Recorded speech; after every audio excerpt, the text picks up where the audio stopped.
हम हथियार लेके आएंगे भाई, साफ बात है, हम भी ठोकेंगे फिर, ठीक है। ये मजाक नहीं चली, पहले से उन्होंने गोलियां चलाई।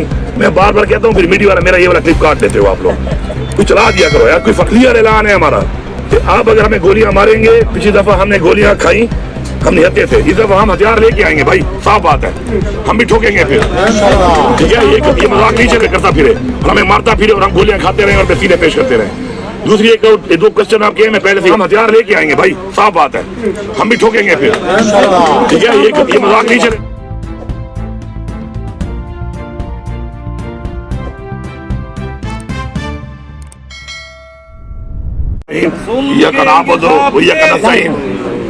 सबसे पहली बात तो ये है कि 26वीं तरमीम जो हुई है, ये बेसिकली अदलिया की आज़ादी ख़त्म कर दी गई है उससे, और ये एक मार्शल लॉ लग गया है अदलिया के ऊपर। इस मुल्क में तो मार्शल लॉ लगा ही हुआ है, अदलिया पर भी मार्शल लॉ लगा दिया गया है। और जिन लोगों ने इसको पास किया और वोट दिया है, तो पूरी कौम जान ले कि वो इस कौम की और अदलिया की आज़ादी के गद्दार हैं सारे के सारे जो भी हैं। दूसरी बात यह है कि ये जो ड्रामा शुरू है यहाँ पर कि पहले वो वकील साहब आए, पूरी दुनिया को पता है कि इमरान खान साहब की पेशी लगी हुई है। वकील साहब कह रहे हैं मुझे पता नहीं है, प्रोसिक्यूशन वाला कह रहा है वकील उनका कि मुझे पता ही नहीं है। अब ये वकील साहब को अब इसका क्या जवाब मैं दूं? मेरे ख्याल में वकील साहब कोई सत्तू तो मेरे ख्याल में पी के थोड़ी सी नींद आती है, कोई और सत्तू पिया हुआ था कि उसको पता ही नहीं है, पूरी दुनिया को पता है उसको पता नहीं है। आज जज साहब छुट्टी पे चले गए, पता भी सुबह चला, तो ये भी फिर पेशी दी है इन्होंने 26 तारीख को। तो मैं बड़ा क्लियरली बताना चाहता हूँ पूरी कौम को कि अब इसके ऊपर फिर कोई छुट्टी पे होगा या कोई बीमार होगा या कोई शायद ये वाला वकील जो है, प्रोसिक्यूटर जो है, वो कोई एजी लग जाए जिस तरह पहले वाले को लगा दिया, क्योंकि इस केस में है ही कुछ नहीं। इस केस की जब हेयरिंग होनी है तो हमारी लीगल टीम के मुताबिक 3 मिनट भी ये केस सस्टेन नहीं कर सकता, क्योंकि है ही कुछ नहीं, झूठा केस है। और आज तक जितने भी केस इमरान खान साहब के लगे हैं, जिसमें भी ये डिले कर करके इन्होंने ट्रायल हुआ है, सब में जमानत हुई है, था ही कुछ नहीं।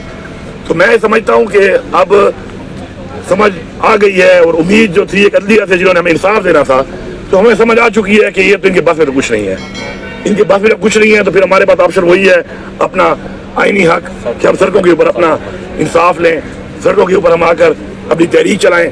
और तहरीक में लास्ट में उन्होंने गोलियां चलाई। मैं बार बार कहता हूँ, फिर मीडिया वाला मेरा ये वाला क्लिप काट देते हो आप लोग। कोई चला दिया करो यार, कोई फर्क नहीं पड़ता। मैं बोल रहा हूँ ना, क्लियर ऐलान है हमारा कि आप अगर हमें गोलियां मारेंगे, पिछली दफा हमने गोलियां खाई, हम निहत्ते थे, इस दफा हम हथियार लेके आएंगे भाई, साफ बात है, हम भी ठोकेंगे फिर, ठीक है। ये मजाक नहीं चलेगा। ये मुल्क हमारा है, हमारे इस मुल्क की आज़ादी के लिए हमारे बाज़ार ने कुर्बानियां दी हैं। ये कोई इसी हवाले हम नहीं कर सकते कि वो जो करे इस मुल्क में करता फिरे और हमें मारता फिरे और हम गोलियां खाते रहे और सीधे पेश करते रहे। दूसरी एक दो क्वेश्चन आपके मैं पहले से आंसर कर देता हूँ। एक तो अपनी तहरीक हम शुरू करके दोबारा सड़कों पर आकर आईनी तौर पर अपना हक लेंगे। दूसरी बात जो है वो ये है, कुछ सवालों के जवाब दे देता हूँ जो आप करेंगे। ओवरसीज जो है वो इमरान खान के साथ क्यों है? उसकी वजह ये है कि ओवरसीज पाकिस्तान की इज्जत को देखते हैं। पाकिस्तान का जो झंडा है और पाकिस्तान का जो पासपोर्ट है, उसके ऊपर उनकी वहाँ पे वैल्यू नजर आती है कि वो किस मुल्क से है। हर मुल्क का ऐसा ही होता है। किसी मुल्क का कोई बंदा भी किसी और मुल्क में जब होता है, तो उस मुल्क का जो एक इज्जत है, वकार है, वो डिपेंडेंट होता है उसके ऊपर कि कितनी इज्जत दी जाती है उसको वहाँ पर। इमरान खान ने जो कि पाकिस्तान की खुददारी की, खुद मुख्तारी की और पाकिस्तान के वकार की बात की हमेशा, इसलिए ओवरसीज फॉलो करते हैं इमरान खान को। अब ये जो हमसे सवाल होता है कि आप उनके साथ हैं या नहीं है, मैं बड़ा क्लियरली बता रहा हूँ कि जो भी शख्स दुनिया के किसी भी कोने में इमरान खान के लिए आवाज उठा रहा है, हम उसके साथ हैं और हम उसके साथ हैं। और अगर ये समझते हैं कि उनका साथ देने से इनको तकलीफ होती है, तो अल्लाह करे इनको और तकलीफ पहुंचे। हम पहुंचाना चाहते हैं तकलीफ, इनको पहुंचनी चाहिए तकलीफ इनको। मैं सबको पैगाम दे रहा हूँ यहाँ से, हम आपके साथ हैं। आप इमरान खान के लिए आवाज उठाएं। आपको तो एक गोलियां भी नहीं मार सकते, क्योंकि ये गुलाम है उन मुल्कों के, वहां से पाँव पकड़ते हैं, बूट पॉलिश करते हैं। तो आपको तो लिवरेज है इस चीज से, गोलियां भी आपको नहीं मार सकते। तो आप खुल के एहतजाज करें, आप खुल के इमरान खान के लिए आवाज उठाएं, क्योंकि इमरान खान के लिए आवाज उठाना अपनी इस नस्ल के लिए, जनरेशन के लिए और पाकिस्तान के लिए आवाज उठाना है। वो जो कुर्बानी दे रहा है अपने लिए नहीं दे रहा, वो हमारी नस्लों के लिए कुर्बानी दे रहा है, वो पाकिस्तान के लिए कुर्बानी दे रहा है। तो एक क्लैरिटी हो जाए सबको कि तैयारी करो। इंशाल्लाह ये जितना भी जोर लगा लें, इमरान खान न झुकने वाला है, न बिकने वाला है, न कोई डील करने वाला है। ये इनको पता चल गया है। इनके बयान सुने होंगे आपने कि जी हफ्ता नहीं टिकेगा, वो शुक्र है जो लोग उसको मिलते हैं। मैं आपको दावे से कह रहा हूँ कि मैं इमरान खान को मिलता हूँ। अगर मुझे ये सोच पे निकाल दूं अपने जहन से कि इमरान खान इस वक्त जेल में बैठा हुआ है, उसकी बॉडी लैंग्वेज, उसकी बातें और उसका जज्बा, मुझे लगता है कि शायद बनीगाला में मीटिंग कर रहा हूं उनसे, वो डटा हुआ है क्योंकि उसका जाती इंटरेस्ट ही नहीं है, वो कौम की जंग लड़ रहा है, उसके अंदर एक जज्बा जो है वो ये है कि मैं अपनी कौम के लिए कुर्बानी दे रहा हूं, तो वो डटा हुआ है। हम तो बाहर घूम रहे हैं, हम भी डटे हुए हैं। अब ये तहरीक जो दोबारा शुरू होने लगी है, इस तहरीक के अंदर आर या पार होगा। आर या पार इसलिए होगा क्योंकि एक अदलिया रह गई थी कि हम इंसाफ मांग लें उससे अपने आइन के मुताबिक, उनका हाल भी हमने देख लिया है। बाकी तो सब तमाम इदारे आपके सामने ही हैं, तमाम इदारे किस काम पे लगे हुए हैं, किस एजेंडे पे लगे हुए हैं, वो आपके सामने है। 1 पॉइंट एजेंडा है, इमरान खान को खत्म करो, तहरीक इंसाफ को खत्म करो। नहीं उसको खत्म कर सके इंशाल्लाह, न तहरीक इंसाफ खत्म कर सकते हैं इंशाल्लाह। इनकी ये फिरौनियत खत्म होगी, इनके जो माफिया बना हुआ है पाकिस्तान पे काबिज है पिछले 77 ईयर से, ये माफिया खत्म होगा, पाकिस्तान में हकीकी आज़ादी होगी, पाकिस्तान में अदलिया भी आज़ाद होगी, पाकिस्तान की जमहूरियत भी आज़ाद होगी, पाकिस्तान की पार्लियामान भी आज़ाद होगी और पाकिस्तान की आवाम की आवाज़ भी आज़ाद होगी इंशाल्लाह। और कोई बंद होगा, सब कुछ इनका बंद होगा इंशाल्लाह। शर्म करो, हया करो, शर्म करो, हया करो। इस तहरीक के बारे में शर्म करो, हया करो। तहरीक के बारे में मैं यही कहूंगा कि तहरीक के लिए लाएमल बन रहा है, वो लाएमल बनेगा, उस लाएमल के मुताबिक हमने इंशाल्लाह काम करना है और उसके ऊपर जैसे जैसे वो चीज आगे आएगी आपके सामने आती रहेगी। कुछ कहना उसके पहले की बड़ा वक्त भी है और रिजर्व प्लान मैंने बताना भी नहीं है, ठीक है। प्लान बताए बगैर हमने अपने कार्रवाई करनी है, क्योंकि मैं मोटरवे पे आता हूँ तो 6-6 जगहों पे खड्डे मार देते हैं, 2-2 किलोमीटर रोक के पूरे पंजाब की पुलिस यहाँ ले आते हैं। अब मैं इस पहाड़ से आऊँ, मैं उस पहाड़ से आऊँ, मैं कोई खंदक खोदूं, मैं कोई सुरंग खोदूं, ये मैं बताऊंगा नहीं, ताकि इनको पता ही ना हो मैं कहाँ से आ रहा हूँ। और पूरे पाकिस्तान से हम आएंगे, अपने तरीके से आएंगे और फिर रिपीट कर रहा हूँ, चला देना। इस दफा हम हथियार लेके आएंगे, मेरे मजहब ने मुझे कहा है, मेरे मजहब ने इजाजत दी है कि मैं अपने डिफेंस करूंगा, मेरे आइन ने मुझे इजाजत दी है कि मैं अपने डिफेंस करूंगा। मेरे पैसों पे खरीदी हुई गोली अगर मेरे सीने में मारी जाएगी तो फिर जो मैं अपने पैसों से गोली खरीदता हूँ, मैं हक रखता हूँ कि ऐसे बंदे को मैं भी गोली सीने में मारूं। और मैं यकीन दिलाता हूँ कि हमारी वाली तो फिर सीने में होगी, इन सब की कमरों में होगी, कमरों में कमर फेरनी है, कमरों में लगनी है। इमरान खान ने कहा इस्लामाबाद, एक सेकंड, इमरान खान ने कहा इस्लामाबाद में नहीं आना, ये उनका जो प्लान है उसमें इस्लामाबाद शामिल नहीं है। ठीक है जी, शहरों को बंद, यहाँ गोलियां मार, thank you ji.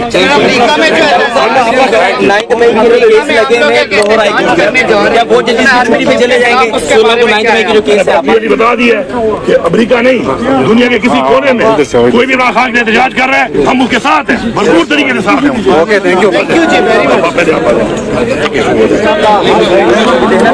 Chief justice के साथ वही छुट्टी पे चला गया। और ये भी इंफॉर्मेशन हमें सुबह को मिली है। असल में सारी ये चीज़ों को छोड़ के इसके ऊपर मैं सीधी सीधी बात आपको अपने लॉयर की बताती हूँ, सलमान सफदर साहब की, जिन्होंने कहा है कि ये केस जब जजेस के सामने जाएगा, इसका कुल टाइम इस इमरान खान की कन्विक्शन को ख़त्म हो जानी चाहिए, बेल तो छोड़ें, कन्विक्शन भी ख़त्म हो जानी चाहिए, क्योंकि ये 3 मिनट में ये इतनी अहमकाना कन्विक्शन है। जो नासिर जावेद जो जज था, जिसके ऊपर सुप्रीम कोर्ट की जजमेंट है कि ये शैतानी फैसले देता है, उस नासिर जावेद के ऊपर, मशकूक जज के ऊपर उसे ऐसे फैसले दिए हुए हैं कि उसकी अगली 10 पुश्तें याद रखेंगी और दुनिया को, पाकिस्तान को भी याद रखना चाहिए कि उसने इमरान खान के साथ क्या किया था। अब ये चीफ जस्टिस जो हैं, इनकी मजबूरी ये है कि अगर ये केस सुन लेते हैं, इमरान खान को उसी वक्त रिहा हो जाना चाहिए। कोई भी जज शर्मिंदगी में ये केस नहीं सुनना चाहता, क्योंकि उसको उनको रिहा करना पड़ेगा। इसलिए हर दफ़ा जब डेट लगती है, इन लोगों को कहीं से ऑर्डर आता है, कभी लॉयर भगा दो, कभी जज ही भगा दो।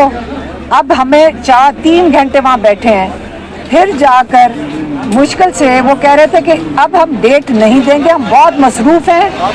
उन्होंने कहा, जजेस ने कहा, हम बहुत मसरूफ़ हैं, हम अगले हफ्ते शायद आपको डेट फिर बताएंगे। हमारे इसरार करने पे अब उन्होंने 26 तारीख की तारीख डाल दी है, जो जुमेरात बनता है, और आज से 15 दिन के बाद आपको ये समझ आ जानी चाहिए कि इमरान खान को ये रिहा नहीं करना चाहते। कोई भी आपको आके आइंदा कहे कि इमरान खान रिहा होने लगे, मैं टीवी पे कहना चाहती हूँ, वो इमरान खान के दुश्मन है, वो इमरान खान के दुश्मन है जो आके कहते हैं कि इमरान खान रिहा हो रहा है। वो ये चाहते नहीं है कि इमरान खान जो तहरीकी कॉल देते हैं वो चले। वो चाहते, वो जान के आके टीवी पे बोलते हैं कि जी इमरान खान की बस खुशखबरी आने वाली है। ये सब झूठ बोल रहे हैं, ये शैतानी कर रहे हैं। इमरान खान का, इनका इरादा ही नहीं है केस सुनने का, और ना इनका इरादा इमरान खान को रिहा करने का। आज आपके सामने सारे MNAs आए हैं, सारे MPs आए हैं, अली अमीन गंडापुर पेशावर से आए हैं, सारे यहाँ मौजूद हैं। आप पीछे देख लें, भच्चर साहब आए हैं, वो पंजाब असेंबली के मेंबर्स आए हुए हैं, सारे कानून साज लोग बाहर खड़े हैं। और चीफ जस्टिस तारीख से मुकर के हर दफ़ा डेट देने को, तारीख देने को तैयार नहीं है। इमरान खान की रिहाई इनके हाथ में नहीं है। इमरान खान की रिहाई हम पाकिस्तानियों के हाथ में है। हमें फैसला करना है कि हम क्या यही इसी तरह ही तारीखें भुगतते रहेंगे और ये हम अपने साथ मजाक और इमरान खान के साथ मजाक होता देखते रहेंगे।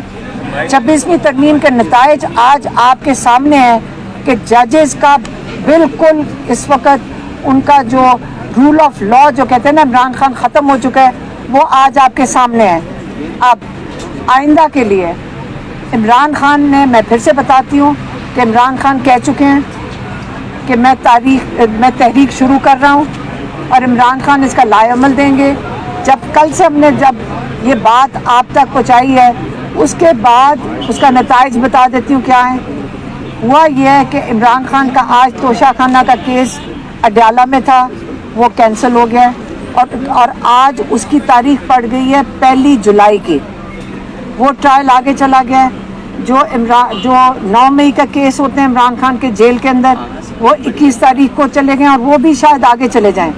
इमरान खान को आइसोलेट कर दिया गया है इसी डर में कि उनकी तहरीक कहीं पीछे से शुरू ना हो जाए, इमरान खान उसकी कॉल ना दे दें।